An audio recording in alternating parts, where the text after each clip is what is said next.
अस्सलाम वालेकुम। आज मैं आपको चिकन कबाब बनाना सिखाऊंगी। कबाब बनाने के लिए हमें जिन अज़ा की ज़रूरत है वो ये हैं।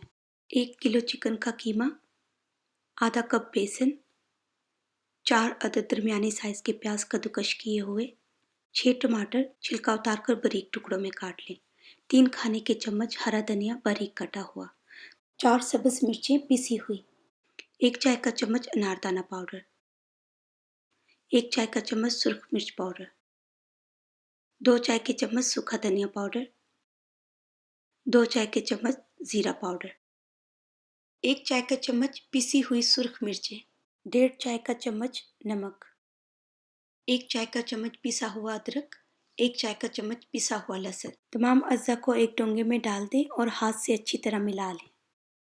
अब डोंगे को ढाँप दें और 1 घंटे के लिए फ्रिज में रख दें। एक सैंडविच बैग को काट लें और इस पे थोड़ा सा कुकिंग ऑयल लगा लें। अपने हाथों पे थोड़ा सा कुकिंग ऑयल लगाएं, थोड़ा सा कीमे का मिक्सचर लें और उसे एक बॉल की शेप दे दें। फिर इसे सैंडविच बैग पे रखें और सैंडविच बैग को ऊपर से फोल्ड कर दें। अब इसके ऊपर प्लेट रखकर दबाएं। अब ये तलने के लिए तैयार है। एक फ्राइंग पैन में कुकिंग ऑयल डालें और इसे गर्म करें।